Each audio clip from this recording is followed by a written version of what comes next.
Hallo, liebe Stickliebende. Schön, dass du wieder hier bist und mit mir bist und mir heute wieder über die Schulter schauen möchtest. Hello again.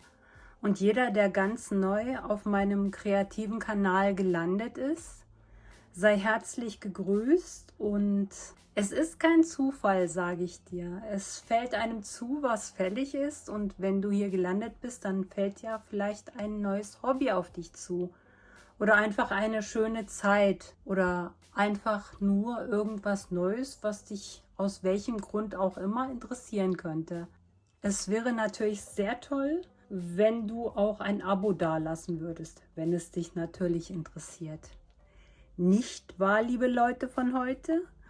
Ja, also, ich habe euch eine Art Tutorial mitgebracht, so werde ich das auch nennen, denn ich möchte euch mal so ein bisschen an der Hand packen und euch zeigen, wie ich den Mischfarben ein bisschen die Beschwerlichkeit herausnehme. Und die meisten, die immer viele Mischfarben auf ihren Bildern haben, ich habe zum Beispiel als letztes ein Unboxing gehabt, denn Fairy Brand hat eigentlich fast immer Mischfarben mit in ihren Bildern. Und das erschreckt die meisten Leute. Und es ist eigentlich alles nur eine Sache der inneren Einstellung. Wenn ihr von Anfang an denkt, oh mein Gott, so viele Farben, ist nicht böse gemeint, aber das kann man ja denken. Ist ja nicht schlimm. Aber wenn man so denkt, dann ist man schon von vornherein irgendwie dagegen. Denn solche Gedanken, die machen einen Gegendruck gegen das Innere. Also so empfinde ich das. Also Druck erzeugt nämlich immer Gegendruck. So ist das. Und deshalb möchte ich euch zeigen, wie ihr euch die Zeit versüßen könnt, damit Mischfarben in euren Bildern euch nicht ängstigen. Und ich zeige euch zuerst, das ist mein Fairy Brand Set. Das werde ich auch jetzt hier als Beispiel nehmen, weil vor Fairy Brand hatte ich noch keine Sets mit Mischfarben. Dimensions oder ähnliches, die haben auch, glaube ich, ab und zu mal Mischfarben, aber ich habe noch keins gestickt. Ich habe es erst ab Fairy Brand kennengelernt. Und das ist die Garnkarte von Fairy Brand. Ich flechte übrigens immer meine Garne. Ich denke, ich habe da auch sehr viele Leute zu inspiriert. Auch in Übersee, weil vorher habe ich das nicht gesehen, dass die bei diesen chinesischen Kids ihre Garne geflochten haben. Aber das ist schön, weil das vereinfacht einen, die Sache hier. Ich habe jetzt, da es 15 Farben sind, habe ich jetzt immer 5 zusammengeflochten. Ich finde das Unsinn, wenn man die ganzen Farben auf einmal flechtet. Ich für mich selber, denn beim Rausziehen denke ich mal, dass das dann schon ein bisschen erschwerlicher sein könnte, weil ja so viele Garne miteinander verwoben sind. Und da muss das Garn erstmal seinen Weg rausfinden durch das ganze Geschlängel, ne? Und deswegen, also ich mache sonst immer mit 3, aber diesmal habe ich jetzt 5 geflochten, ansonsten wie einen ganz normalen Zopf mit 3 Stück. Dann habt ihr hier 5 Zöpfe dran baumeln und das geht dann ganz einfach. Ich suche gerade mein Tool. Das würde ich euch nämlich auch bei diesem Tutorial ans Herz legen, dass ihr euch einfach so eine Zaubernadel, ich halte das mal hier so hin, die heißt wirklich Zaubernadel. Die hat auch einen englischen Ausdruck, der mir gerade entfallen ist, aber ich kann das hier mal den englischen Ausdruck einblenden. Dann wisst ihr, wie das auch international genannt wird. Und so eine Nadel habe ich am Stickplatz, bekommt ihr übrigens auch bei Amazon. Und ich finde, das gehört an jeden Stickplatz. Zum einen gehört es an jeden Stickplatz, weil man dann ganz wunderbar seine Garne hier aus dem Geflochtenen rausziehen kann. Jetzt fällt mir das weg. Da ist es. So, und ich demonstriere euch jetzt erstmal, wie ihr eure Fäden aus den Karten herauszieht. Das ist ein Faden und der hat 6 einzelne Stränge, so ein Faden. Und wenn ihr 2 Fäden, also zweifädig sticken müsst, was man bei 16 und 14 Count tut, bei 18 Count kann man auch zweifädig sticken, das finde ich sogar besser.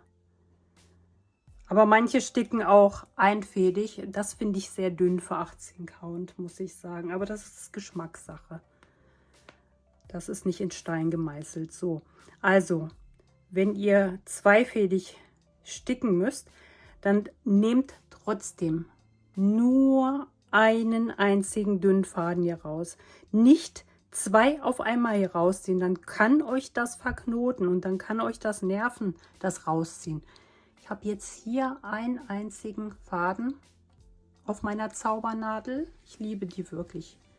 So, und dann habt ihr das hier ganz locker rausgezogen. Ohne Probleme. Und deshalb ist diese Zaubernadel wirklich super, weil sonst mit einer normalen Nadel, da könnte sich die auch mal verbiegen. Die verbiegt sich auch ganz leicht, aber die hat ja trotzdem eine dickere Struktur. Die kann man auch ganz leicht wieder zurückbiegen. Die sollte auf jeden Fall an jedem Stickplatz sein. Empfehle ich wirklich sehr. Habe ich auch unten in der Infobox auch verlinkt. Die ist jedes Mal unten mit dabei, weil ich die toll finde. Und dann empfehle ich euch am Stickplatz auf jeden Fall eine Häkelnadel. Zum einen, auch wenn ihr auf Garnkarten eure Fäden draufziehen möchtet, habe ich auch eine Shorts zugemacht. Da könnt ihr auch mal bei den Shorts vorbeischauen. Da habe ich die Häkelnadel schon mal in der Hand gehabt. Aber wenn ihr einen Faden wieder zurück machen müsst auf die Garnkarte, dann könnte das sehr fummelig sein, jetzt hier ranzugehen. Aber wenn ihr eine Häkelnadel am Stickplatz habt, dann geht ihr hier einfach rein, ohne großes Rumgefummel mit den Fingern. Einfach euren Faden hier drauf machen, hier durchziehen.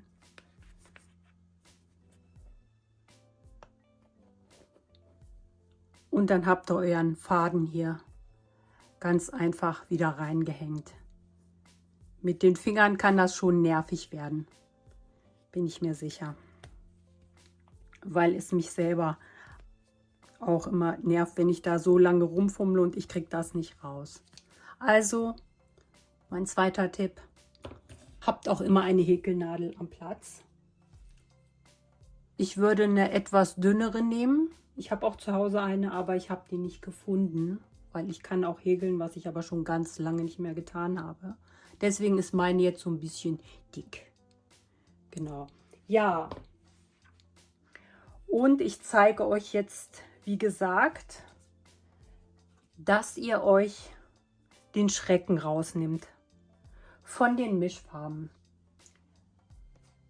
Ich habe hier nämlich einen Stickgarn-Organizer und hier habe ich mir alle Farben drauf gemacht. In meiner Anleitung habe ich genau 39 Mischfarben. Das ist ordentlich und die meisten würden wahrscheinlich bei 39 Farben die Hände über den Kopf machen. Teilweise verständlich, aber wirklich, Leute, wenn man sein Hobby liebt, dann nimmt man sich auch ein bisschen Zeit für die Vorarbeit. Denn danach hat man Ruhe und dann ist das Ganze auch gar nicht mehr so furchtbar, wie man von vornherein vielleicht denken mag. Und deshalb habe ich den Organizer mit den Nummern versehen. Also ich male hier jetzt nicht Symbole drauf. Ich würde das an eurer Stelle auch nicht machen, weil das wäre schon mal, ja, das wäre schon ein bisschen Aufwand, der aber nicht nötig ist. Denn hier sind ja immer Nummern davor bei den Mischfarben. Und die Nummer habe ich dann hier halt, hier ist die 82. Da seht ihr auch, hier bei der 82. Wo bist du? Dass das auch so blau orientierte Mischfarben sind, was ihr ja hier auch seht, ne? Da bei der 82. Also schreibt euch die Nummern hier drauf und dann, deshalb finde ich die Zaubernadel auch sehr wichtig, für dieses Tutorial auch. Aber ansonsten, wie gesagt, ist das auch mein Liebling am Stickplatz. Und um euch das Ganze richtig schön gemütlich zu gestalten, weil ihr liebt ja euer Hobby und ihr liebt ja das Sticken. Aber solche Sachen, die werden oft nicht gemocht. Was auch okay ist, wenn man nicht gerne kittet und solche Sachen. Oder das Abkitting wird ja auch nie gerne gemocht. Aber das ist ein anderes Thema. Und dann macht ihr euch einfach eure Lieblingsserie an. Habt dann auch ein Lieblingsgetränk am Start. Und dann macht ihr das euch richtig schön gemütlich am Platz.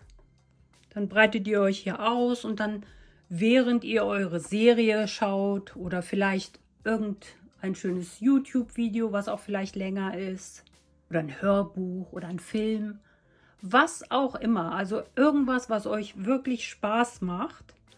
Und dann geht ihr einfach mit eurer Nadel an die Karten und zieht nach der Legende immer einen Strang hier raus und macht das auf euren Organizer. Und hier kommen auch eure Nadeln zum Einsatz.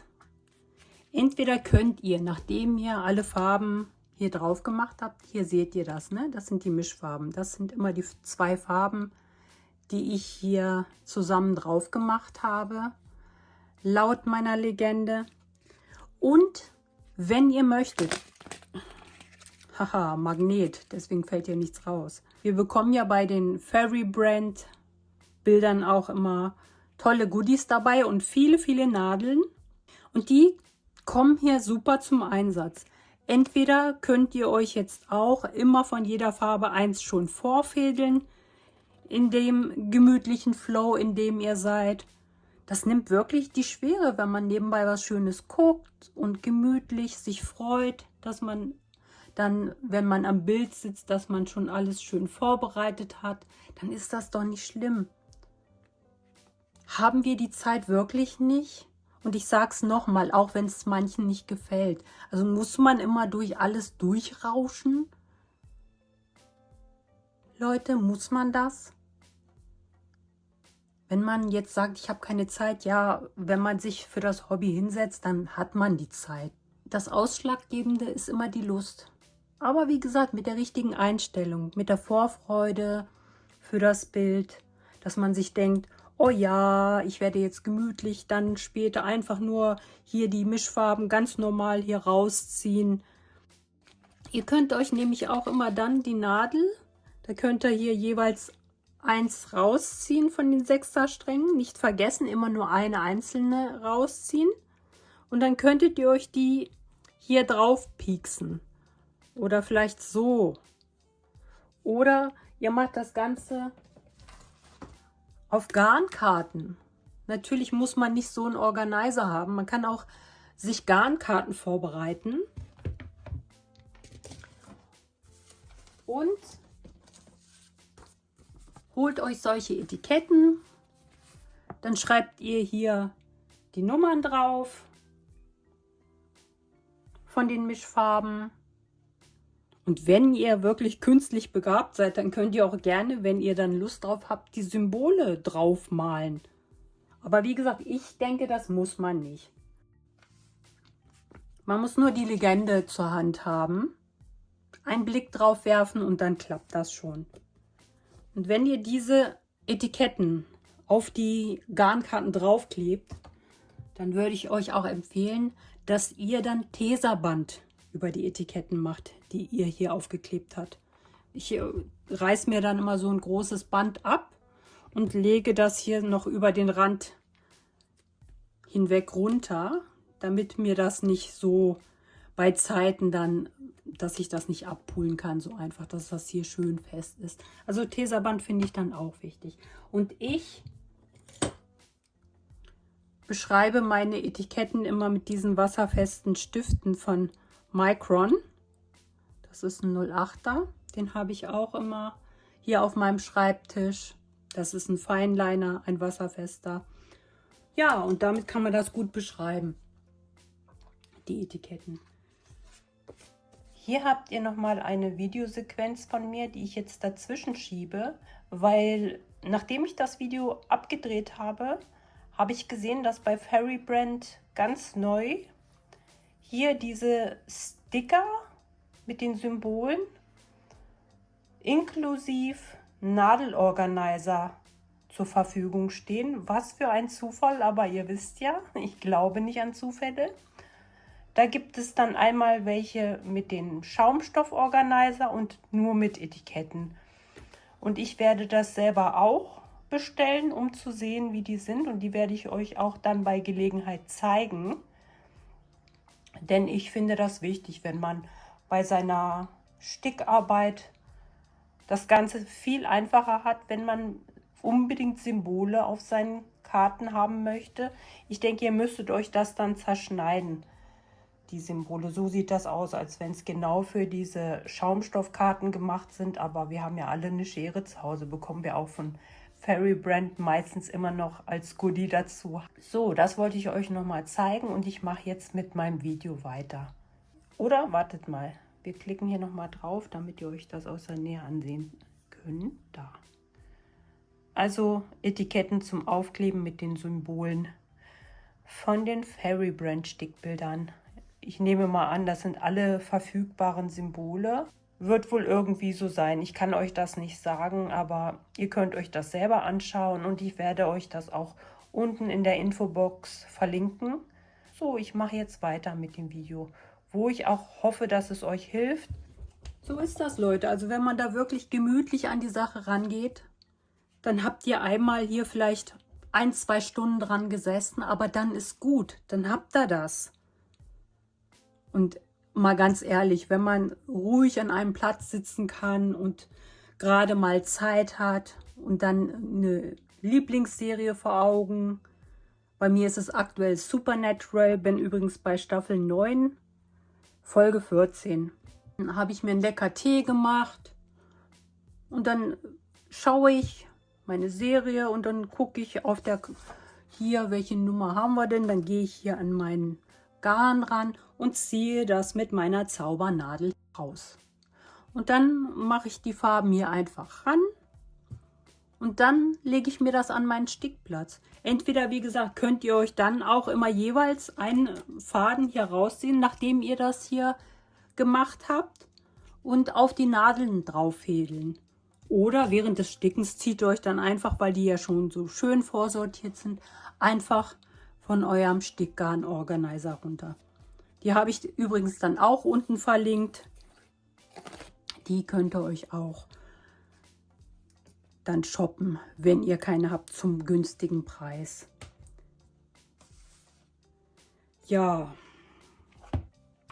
übrigens, wenn ihr wissen wollt, zu welchem Set die Garne gehören und ihr habt mein Unboxing von Painting Fairy Cross Stitch noch nicht gesehen, dann werde ich euch das auch hier oben verlinken. Und alles, was ich oben verlinke, das findet ihr auch immer unten in der Infobox wieder. Dann seht ihr dann ganz unten Thumbnails und dann kann man ganz schnell zu dem Video gelangen oder der Playlist, die ich dann unten verlinkt habe.